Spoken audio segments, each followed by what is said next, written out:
Hola mis hermanos, muy buenas tardes, Dios les bendiga. Una vez más nos encontramos compartiendo esta cápsula bíblica con cada uno de ustedes.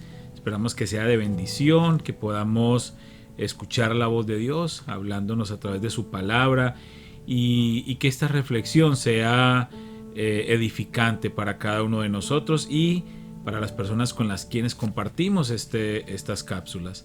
Hoy vamos a estar haciendo una lectura bíblica en dos libros de la Biblia.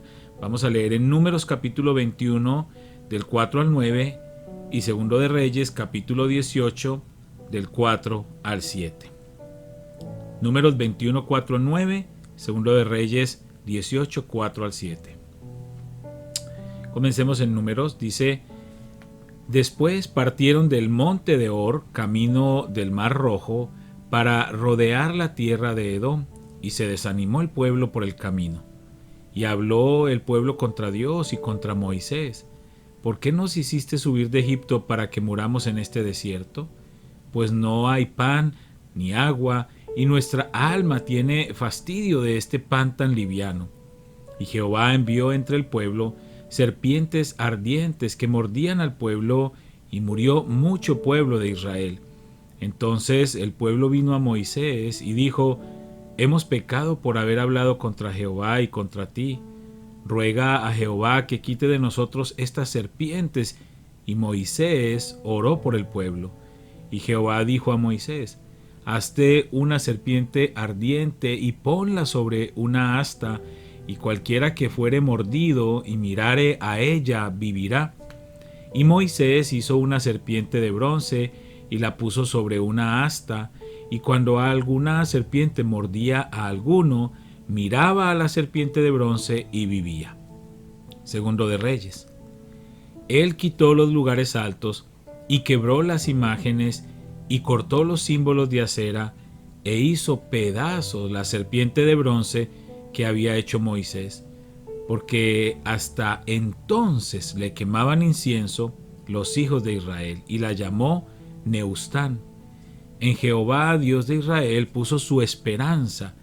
Ni después ni antes de él hubo otro como él entre todos los reyes de Judá, porque siguió a Jehová y no se apartó de él, sino que guardó los mandamientos que Jehová prescribió a Moisés.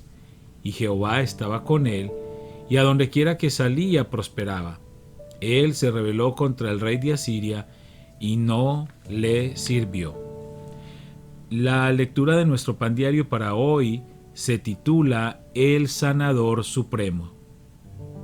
Ezequías hizo pedazos la serpiente de bronce que había hecho Moisés.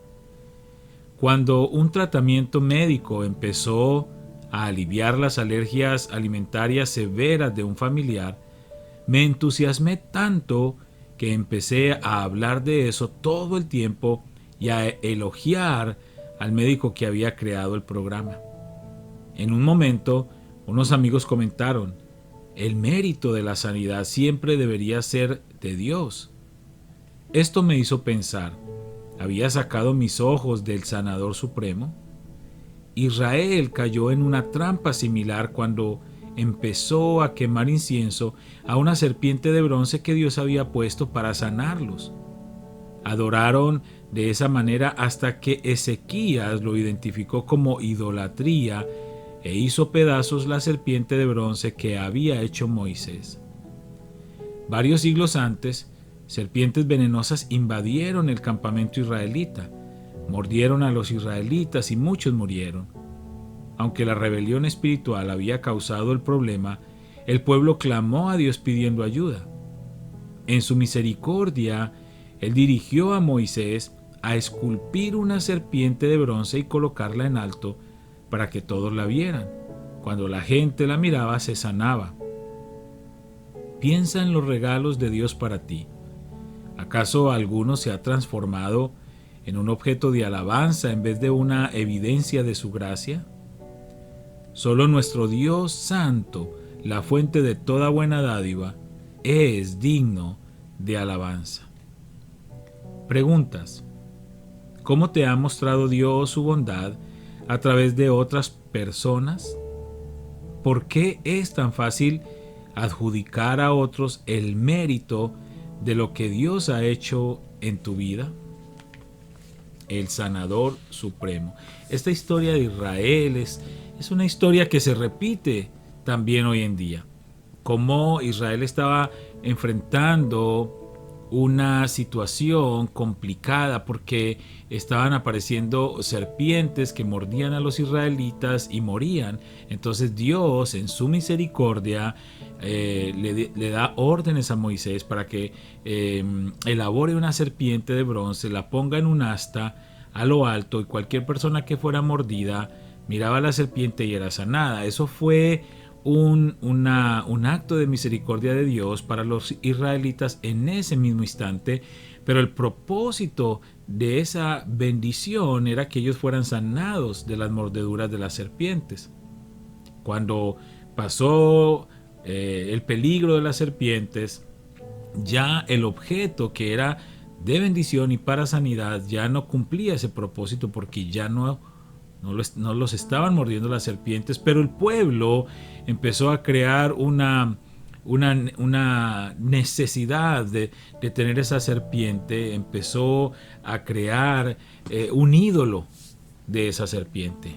Y siglos después, como lo menciona aquí la palabra en Segundo de Reyes, aún le estaban quemando incienso. Ya habían pasado siglos y le seguían quemando incienso a esa serpiente. Lo que en un momento era una bendición, lo que en un momento Dios permitió para una bendición particular, en un momento específico, el pueblo de Israel decidió convertirlo en un ídolo y seguir quemándole incienso. ¿Cuántas bendiciones hemos recibido de parte de Dios y las hemos vuelto ídolos en nuestra vida?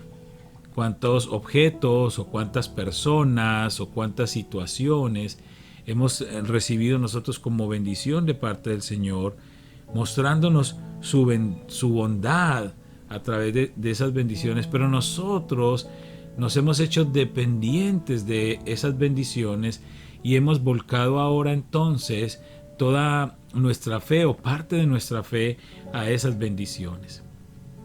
Nosotros debemos tener claridad que quien tiene la capacidad de salvarnos y el único que ha entregado su vida en la cruz del Calvario para perdonar nuestros pecados y para abrirnos las puertas de la vida eterna es Jesucristo.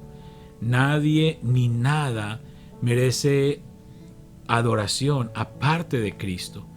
Y nosotros como cristianos muchas veces, o sencillamente como creyentes, no necesariamente cristianos, pero como creyentes, hemos puesto nuestros ojos en cosas o en personas que no son Dios, pero los hacemos dioses en nuestro corazón y les rendimos ese culto y les rendimos esa adoración, y estamos desplazando realmente al Dios creador de los cielos y de la tierra, a quien debemos toda la honra, todo el honor y toda la gloria. Y cuando hablo de cosas o personas, puedo estar hablando de un empleo, por ejemplo. ¿Cuántas personas no han puesto su empleo como un Dios y dependen de su empleo y adoran su empleo e idolatran a su empleo y se sienten dependientes absolutos de su empleo, y si su empleo falta, entonces su vida ya se acabó, porque pusieron todas sus esperanzas en un empleo? Y esto ni hablar de una persona, un ser querido, un familiar, una pareja, un hijo, una organización, una ideología política, un líder. Hemos puesto nuestra mirada en cosas o en personas que estamos dándole el lugar de Dios y nos hacemos dependientes de eso, y estamos poniéndolos como ídolos, cuando entendemos que el único que merece toda nuestra adoración es Dios. Él es el sanador supremo, y todo lo que Él use para bendecirnos es solo un instrumento de su misericordia y de su bendición, y no merece esa adoración. Y a veces nosotros nos equivocamos y estamos adorando cosas o personas que no son Dios. Es difícil adjudicar a otros el mérito de lo que Dios ha hecho en nuestras vidas cuando nosotros no tenemos claridad de quién es Dios realmente. Y por eso entonces caemos en esa tentación de crearnos ídolos para nosotros sentirnos satisfechos, para nosotros sentirnos dependientes de algo o de alguien. Cuando Dios nos está hablando en su palabra que debemos depender solo de Él, que debemos mirarlo solo a Él, que debemos confiar solo en Él y en su palabra. Que Dios nos ayude a entender que Él es el único y suficiente Salvador y que no hay otro fuera de Él que pueda darnos ninguna esperanza de vida más que Dios mismo.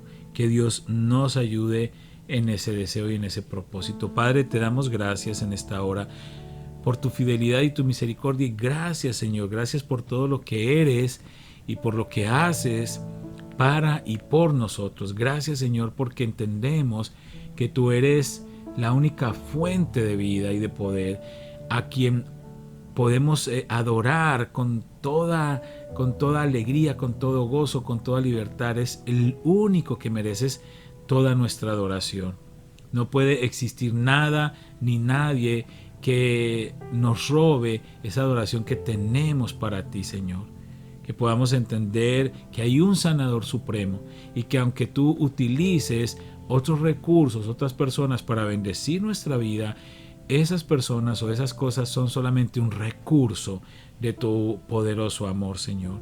Gracias por sustentar nuestra vida y gracias por ocuparte de nosotros. En el nombre de Cristo Jesús. Amén y amén.